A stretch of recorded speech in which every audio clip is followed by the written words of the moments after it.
to say to every worship leader, every worship team member across the country, or really even around the globe?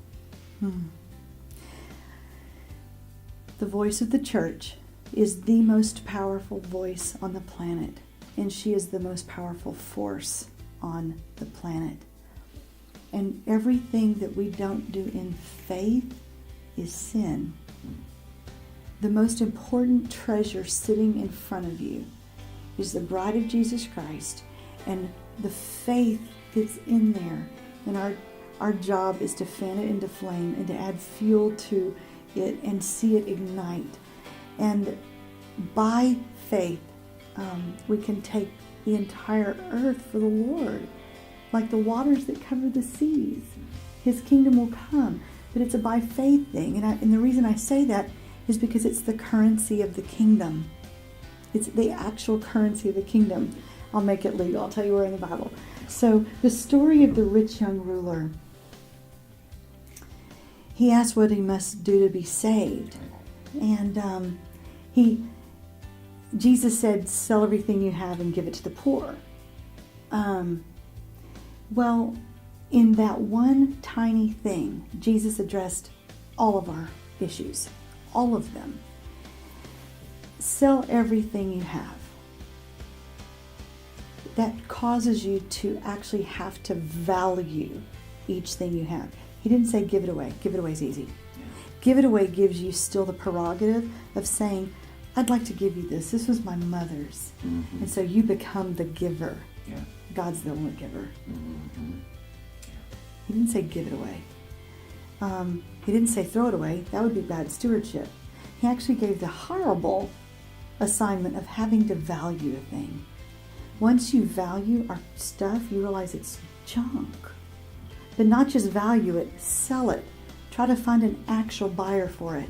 That cuts your pride to the core as people come along, and everything that's sentimental, everything you're attached to, everything that's held you is suddenly reduced down to quarter. I'll pay you a quarter for it.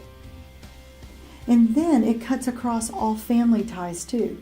He was a rich young ruler, which meant that everything he possessed was others. It was inherited wealth. Yeah. And so as he's got it all on the front lawn trying to sell it, here comes great Aunt Matilda or whoever, and she's fussing about the vase. Did you not know that was your great-great-great-great-great-great-grandfather Harry's?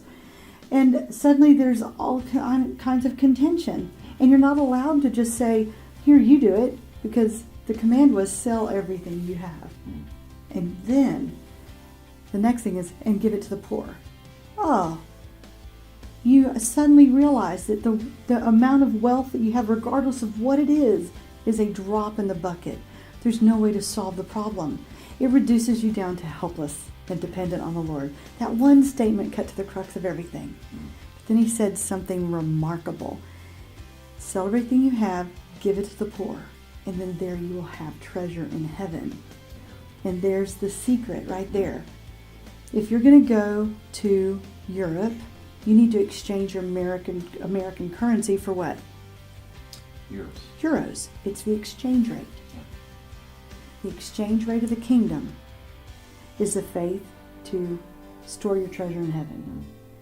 And when it's put there, then the multiplication effect takes over. And I'm not a name it, claim it kind of a person, and I'm not one of those. I just know that if I've stored my treasures in heaven, then I can call on them anytime. But they're not mine even then. They're added to the storehouse of heaven. And if the Lord has told me to follow him, and I am to follow him, then anything I have need of to do the assignment I'm given is there for me. But it's all by faith. We take the land by faith. We can't do it in our own strength. We can't do it with our own money. We can't do it with our own intellect. It is by grace. It is by faith. It is by his word and his ability and his power. And there's no other way. So sitting in pews right in front of us is the army of God, the bride of Christ, who has his name, his blood, his spirit, his authority, the wealth of his kingdom, co-heir status. And your job as worship leaders to ignite her faith, arm her, and send her out with a song that trumps every circumstance, the Word of God on our lips. That's what I would say to worship leaders.